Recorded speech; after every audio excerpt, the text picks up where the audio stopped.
She is no one, the Duke told his mother. His mother went very still. The footman had only asked, in a murmur meant for the head of the table alone, who the lady at the far end might be. The Duke of Hartcastle did not look up from his plate. She is no one, he said. Lady Marbury's companion. Seat her wherever she fits. 22 people sat down the length of Renfield's great table, and the candles threw their faces gold, and for one breath the whole long room went on with its noise. Silver on porcelain, a woman laughing at the far end, the wine going round. Then the Dowager Duchess set down her glass. She did it without sound. That was the strange part. A woman who had been a duchess 30 years set her glass upon the cloth as though it had grown suddenly too heavy to hold. And she did not lift it again. And she did not speak. Her eyes had found the plain young woman in the grey gown at the bottom of the table, and her face had gone as still and white as the wax of the candles burning before her. No one marked it but the woman herself. Clara Carrow met the Duchess's stare and did not lower her own. She had been told, all her life, that a woman in her position lowered her eyes, that a companion made herself a shadow against the wall, that there was safety in being no one. She had come 300 miles to this house to be no one for exactly as long as it took her to learn one thing, and not a moment longer.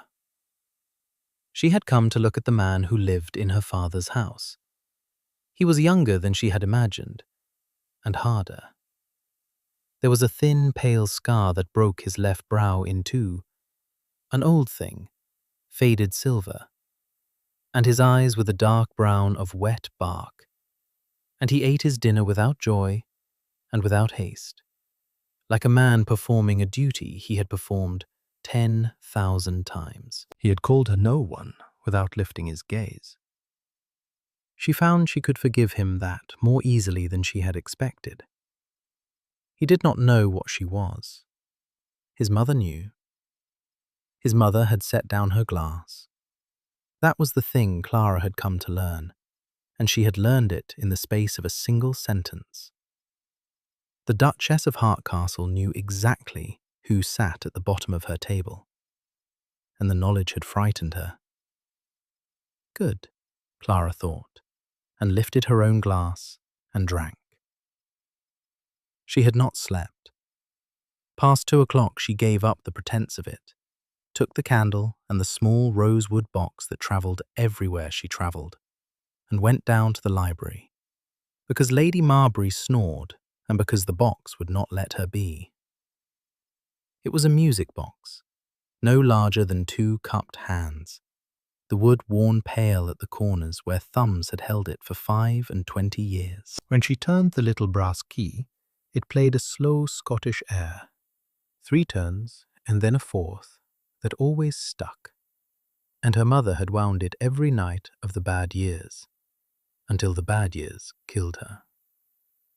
Clara wound it now, in the cold library, with a single candle for company.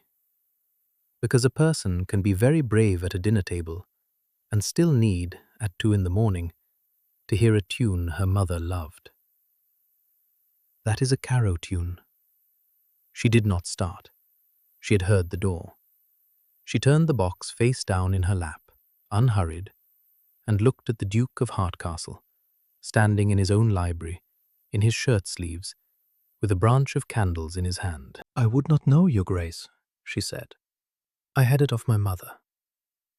"You are not asleep." "Neither, it seems, are you." He came no closer than the long table between them, and she understood that he was being careful.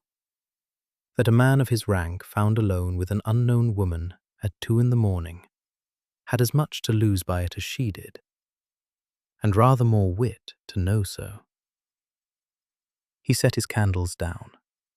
"My steward tells me you arrived in the carriage with Lady Marbury, but that you came the last 40 miles outside, on the box, in the rain, because the inside made you ill. Your steward is well informed. He is paid to be. A pause. Most women of my acquaintance would have been ill inside the carriage and made everyone wretched about it. You climbed up beside a coachman you had never met and got wet. I do not enjoy being wretched, Your Grace, and I enjoy making others wretched still less. It is a failing. My mother said it would keep me poor. She let that sit. She was right. Something moved behind his face. Not warmth. He had not the practice of warmth. But attention. He had called her no one at dinner. He was looking at her now as though no one had said something he could not place and could not let go. "You looked at my mother tonight," he said, "as though you were measuring her for something." "Did I?" Clara rose, the box held to her like a thing she would not surrender. "I think, Your Grace, that a companion who is found in your library before dawn would do better to be gone from it. Whatever I looked at your mother for, you may be easy. I want nothing of yours."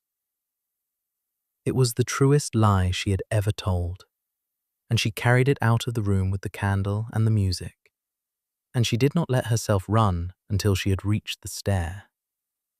The Dowager Duchess did not send for her.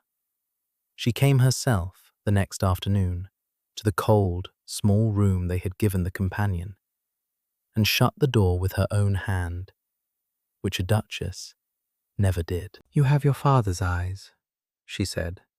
"I knew them across the table before they told me your name. Green as river glass, Edmund's eyes. I have not seen them in 23 years, and I will not be made to look at them in my own house."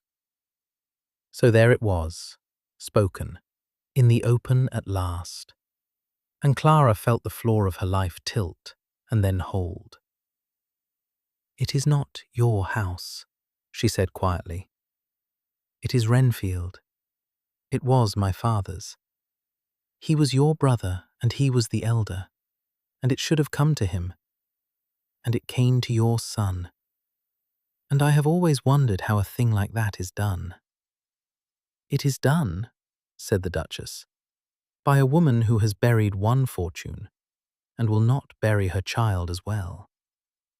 She did not sit. She stood very straight in her widow's grey, and her voice did not shake. "Edmund married a curate's daughter against our father's wish, and our father cut him from the family as he was entitled to do. Your father died abroad, poor and proud, and left a widow and a brat and no provision. And when the question of the estate fell open, I answered it. I said my brother had died without lawful issue. I had the proofs of his marriage destroyed. I settled Renfield on my son, because my son had a name to keep. And you, my dear, had nothing to lose. You were a curate's grandchild in a cottage. You are a companion now. You are exactly what I made you, and you have lived, which is more than your father managed." "You stole his name," said Clara. "Not his house, his name. I gave my son a future. You gave him a theft, madam, and you have let him believe for 20 years that he built it." Clara found she was not weeping, though she had thought she might. She was very cold and very clear, the way her mother had been at the end. "I want you to understand that I did not come here to be paid off. I came to look at him, to see whether the man who lives in my father's house was worth the trouble of ruining. I had not decided. You have helped me decide." The Duchess's hand went to the dressing table, to the rosewood music box that sat there in the grey light. She knew it. Clara watched her know it. "That was Edmund's," the Duchess said, and her voice was, for the first time, not steady. He had it as a boy. It played a Carrow tune. Yes. He gave it to my mother on their wedding day, and she kept it through everything, and she left it to me, and you will not touch it. Clara crossed the room and lifted the box out from under the Duchess's reaching fingers. £500 you are about to offer me. I can see it on you. Don't. There is nothing in your house I would take, and there is one thing of mine you cannot. The Duchess left.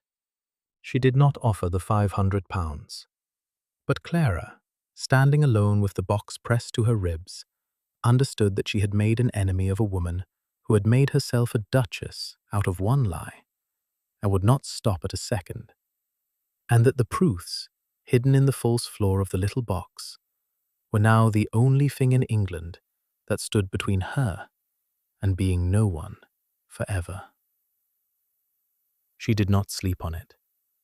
By the grey of the next morning she had walked the 2 miles to the town and laid the marriage lines and her father's letter in the hands of a solicitor named Hale, and taken his receipt and walked back before the house had finished dreaming.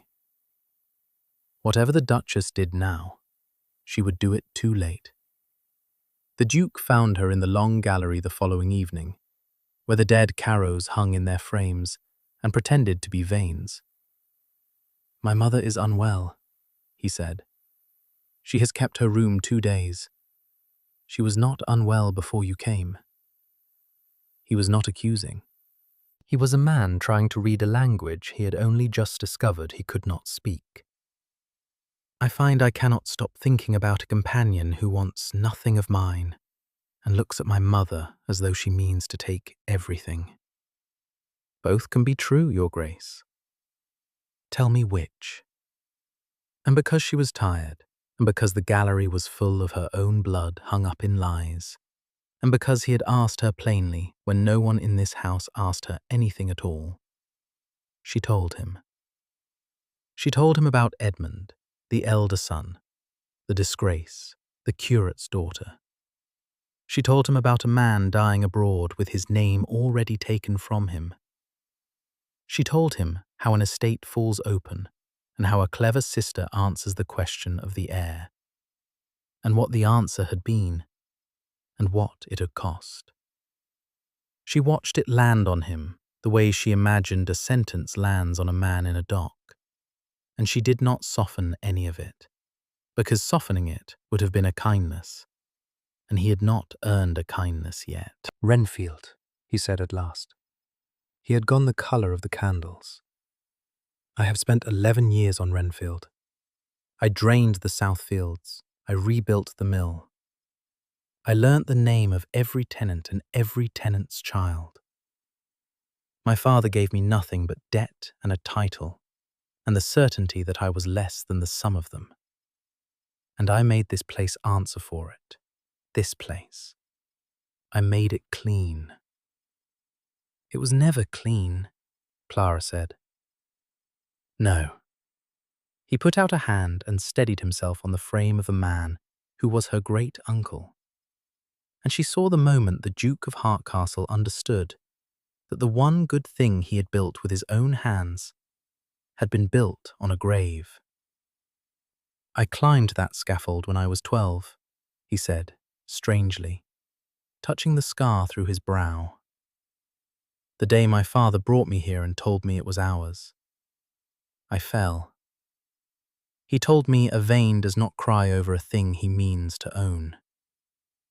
A breath. "I have lived in a dead man's house since I was a boy, and called it earning it." "Stop," said Clara. "I am sorry. I am so—" "Stop." She took his wrist, and the touch went through them both like the snuffing of a flame, and she let it go at once. "Don't give me your apology, Your Grace. I am not the one your house wronged. He is dead, and your grief cannot reach him. And I have no use for the sound of a great man being sorry. Tell me instead what you mean to do." He looked at her hand where it had been on his wrist. He looked at her river-glass eyes that were a dead man's eyes. Whatever he had meant to say, he did not say it, because the gallery door opened on his mother's maid with a candle, and the air went out of the room as though a window had been broken, and the two of them stepped apart a half-second too late to have not been standing close at all. It would have been wiser, after that, to keep apart. They were not wise. The house party rolled on around them. The shooting, the cards, the interminable dinners at which the Duke was, to all but settle the matter of Miss Pelham, whose father controlled 4 boroughs and whose dowry would have built 3 more mills. And through all of it, the Duke of Hartcastle kept finding the bottom of the table, and the companion in grey, and an argument he could not win, and would not stop having. It was a real courtship, and it was conducted almost entirely in disagreement, in window seats in corridors, and once across the width of a card table, while a duke pretended to lose at whist. He told her he would make it right. She told him a man who said he would make a thing right usually meant he would arrange it quietly, so that no one need ever know it had been wrong. He told her she was the least restful person he had ever met. She told him rest was a luxury of the well provided for, and he might keep it. He said her name once, only her surname, only Miss Carrow, and she heard him hesitate before the rest of it, before the first name he had no right to. And the hesitation was louder than any declaration. "You could have your father's name back," he said, late, in the music room where the long windows held the dark. "I have the means to do it without ruin to anyone. A settlement, a quiet acknowledgement, comfort for the rest of your life. You need never be a companion again." And Renfield? Renfield is entailed in the vein line now. It cannot be undone. But you would want for nothing. I would see to... There it is. She had been so near to forgiving him. She made herself stand. "You would make me comfortable, and you would keep the house, and the lie would go on being told. Only now it would have my signature on it. No. I have been bought at before, Your Grace, by a better hand than yours, and I find I am not for sale even when the price is kindness, especially when the price is kindness." She got as far as the door. He had crossed the room without her hearing it. A large man could be very quiet when he chose. And when she turned, he was close. Too close. Near enough that she could see the silver thread of the scar through his brow, and the place where his certainty had worn through. He did not touch her. He put one hand flat against the door beside her head. Not to hold her there, but to keep himself, she understood, from doing something he had not been given leave to do. And they stood like that, in the dark of the music room, with the wanting between them so thick she could have leaned an inch and ended 20 years of his family's lying, and her own life entire. "Say my name," he said, very low. "You know it. Say it, and I will not ask you for anything else as long as I live." It was the one thing in the house she could not afford to give him. To say his name was to forgive the blood that bore it, and she was not ready. And she was so very nearly ready. And that was worse. She turned her face away the half-inch it cost her, and felt him feel it, and felt the air leave the room. "Good night, Your Grace," she said. She did not slam the door. She closed it very gently, which was worse. And she stood on the other side of it, with her hand flat against the wood, and her heart going like a struck thing. And on the other side, she heard him say her surname once more to the empty room, the way a man says a word he is teaching himself to live without. The Pelham match was to be settled the next afternoon in the Duke's study with the lawyers and the 4 boroughs and the £30,000. and Lord Pelham arrived in his best coat, expecting to leave a father-in-law. The Duke of Hartcastle kept him waiting 3 minutes and then declined. He did it plainly, before Pelham and before his mother, who had come down to see the thing done, and before the 2 clerks who would carry the story to London by nightfall, whatever anyone wished. He said he had reflected and found he could not in honour bind a woman to him for her father's boroughs, that the fault was entirely his own, and the insult entirely Lord Pelham's to resent, and that he would make whatever public amends a gentleman might. He did not say why. He had no right to say why. The woman who was the why had refused him in his own music room not 12 hours before, and might never look at him again. He chose her anyway, with nothing promised in return, the way he had never once in his careful life chosen anything. And the cost of it landed at once, and went on landing for days, in cut acquaintance and cold letters, and a political ruin he had earned in 3 sentences. "You have thrown away an alliance my husband spent his life building," his mother said to him afterward, white to the lips. "For a companion in a grey gown." "I have thrown away an alliance," the Duke agreed, "and I find the relief of it indecent.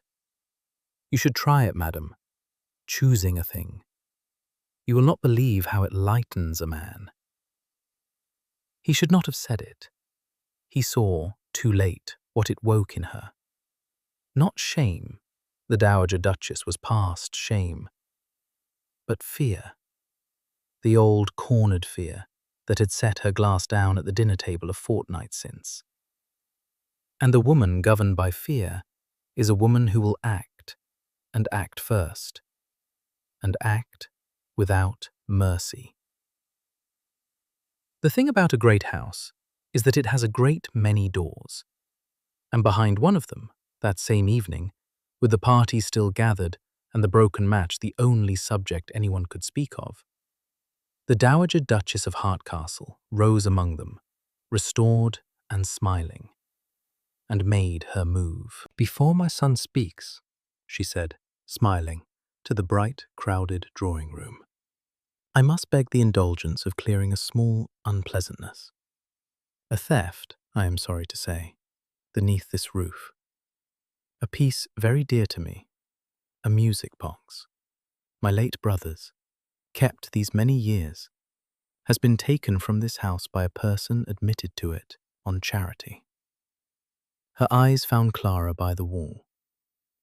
"Lady Marbury's companion will, I am sure, wish to clear her name, or to leave us, tonight." The room turned, 40 faces turned, and Lady Marbury made a small distressed sound, and Miss Pelham looked delighted, and Clara Carrow stood against the wall, in her grey gown, with the box she had not stolen, because it had never been the Duchess's to steal, and understood that the woman meant to put her out of the house tonight, ruined as a thief, before any solicitor's letter could arrive, before any proof could surface, with no one to say a word for her, because who in such a room would take a companion's word against a duchess's? And no one did. The Duke had risen. The Duke had opened his mouth. He had thrown away 4 boroughs for her that very afternoon, and would have sworn before God he had finished learning to be afraid. But the woman accusing her was the mother whose voice had governed every hour of his life. And the room was 40 faces, and to call a duchess a liar in her own hall before her guests was a colder water than any field he had ever drained. And Clara saw the old habit cross his face, the half-second weighing, the hesitation of a man who had been taught to weigh and never to leap. She did not wait to learn what he decided. She had learned long ago not to wait on a man's deciding. "Keep the box," she said into the silence very clearly, and set it down on the nearest table, and walked out of her father's house with nothing in her hands at all. She was given an hour to pack. The Duke did not come. She had not, she told herself, expected him to come, and she was a poor enough liar to herself that she stood at the window of the cold small room until the hour was nearly gone, watching the dark drive, before she understood he was not coming, and made herself fasten the strap of her box. He had thrown away an alliance for her in daylight, and could not throw away a half-second of fear for her at night. The grand gesture had cost him less than the small one, and she had been right about him after all, that a man who weighs will always, at the last, weigh. And being right had never in her life felt so much like dying. The carriage was at the door at midnight. The Duchess had won. The Duchess, who had burned 3 letters from the music box's false floor with her own hand that evening, believing she had at last burned Edmund out of the world entirely, slept that night for the first time in a week. She had burned blank paper. Clara had emptied the false floor a week before, on a grey morning, in a town 2 miles off, into the hands of a man named Hale. He came at 1 in the morning, on a horse he had saddled himself, and overtook the carriage at the turnpike, where the road bent down toward the town. And Clara put her head out into the cold and the dark, and saw the Duke of Hartcastle, bareheaded, his coat thrown on anyhow, his breath and the horse's breath smoking white in the lantern light. "I let you leave that room," he said. He did not dismount. He looked down at her like a man who has run a long way to say a thing he should have said standing still. "I refused Pelham this afternoon and called it courage. And then my mother named you a thief in front of 40 people, and I stood there and weighed it. Half a second. The grand thing was easy. It cost me only money and a name I never liked. The small thing, the speaking, the calling my own mother a liar in her own hall, that I could not do in time. And you were gone. And I understood that a man who can make the large choice and fail the small one has chosen nothing at all. Your Grace, I have just come from her. I told her I know what she did to Edmund and what she did to you, and that Renfield will be set to rights, though it take every shilling and every friend I have left." His voice broke on it, and he let it break, the unbreakable man, in the cold on a dark road. "I do not say it to be thanked. You taught me that. I say it because it is true, and because I would rather be ruined on this road with you than comfortable in a house I stole. I am not asking you to forgive my blood. I am asking whether there is room, in your account of things, for a man who chose the large way easily and the true way late, but chose." Clara opened the carriage door. "You burned bridges, Your Grace," she said, stepping down onto the frozen road. "The boroughs, the match, your mother. Was it worth it, for a companion who wants nothing of yours?" "You are the single thing in the world I have ever wanted," said the Duke of Hartcastle, "that I cannot earn, or buy, or drain a field for. And I have never in my life been so glad of anything." She kissed him, or he kissed her, on a turnpike road at 1 in the morning, with 2 horses steaming and a frightened coachman studying the sky. It was impossible afterward to say who had crossed the last of the distance, only that it was crossed, all of it, at once and for good, the way a held breath is finally let go. When she could speak, she pressed her brow to his and said his name. "Adrian." The first name she had no right to, and now had every right to, and felt him go still against her at the sound of it, the way his mother had gone still at hers, but for the opposite reason entirely. The reckoning came 3 days later, and Clara held the doing of it in her own 2 hands. She came back to Renfield by daylight, in Lady Marbury's carriage, which Lady Marbury had insisted upon the moment she understood she had nearly turned off a Duke's intended for a thief. And she came with Mr. Hale of the town beside her, and a leather case upon his knee. The Duke met them at the door of his own house, and did not take her arm to lead her in, because she had asked him not to, because this was hers to walk into. They were all still there. The party had not dispersed, scandal being so much better entertainment than boroughs. And the Dowager Duchess stood among them in the great hall beneath the portraits of stolen men. And when she saw Clara come back through the door she had ordered shut, her face did at last what it had not done at the dinner table a fortnight before. It moved. It crumpled at the edges. She knew, before a word was spoken, that the box had been empty. "You named me a thief in this room," Clara said. Her voice carried. She had a good voice for it. Her father, they said, had had a good voice. "Before 40 witnesses, you said I stole a music box. I should like those same witnesses to hear what was kept inside it."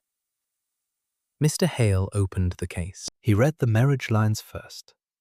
"Edmund Carrow of Renfield, to Mary Thorne, spinster, this 12th day of June, 1792. Witnessed and signed and entered in a parish register that still stood and could still be searched." He read the record of a child baptized Clara Carrow the following spring. Lawful issue, lawful and living. He read, last, in the quiet that had become absolute, a letter in a dead man's hand to his wife, written from abroad, begging her to keep the lines safe, for they were all the proof their girl would ever have that she was born true and named true, whatever his sister might say when the old man died. "My brother," said the Duchess. It was not a denial. It was a small, lost sound, an old woman's sound. "My brother is dead." "Your brother is dead," Clara agreed. "And his name died with him, because you killed it, madam. And you have lived these 20 years on a lie so old you had taught yourself it was the truth. You called me no one. Your son called me no one. I am Clara Carrow of Renfield, daughter of the elder son. And the only thing I came to take from this house was that.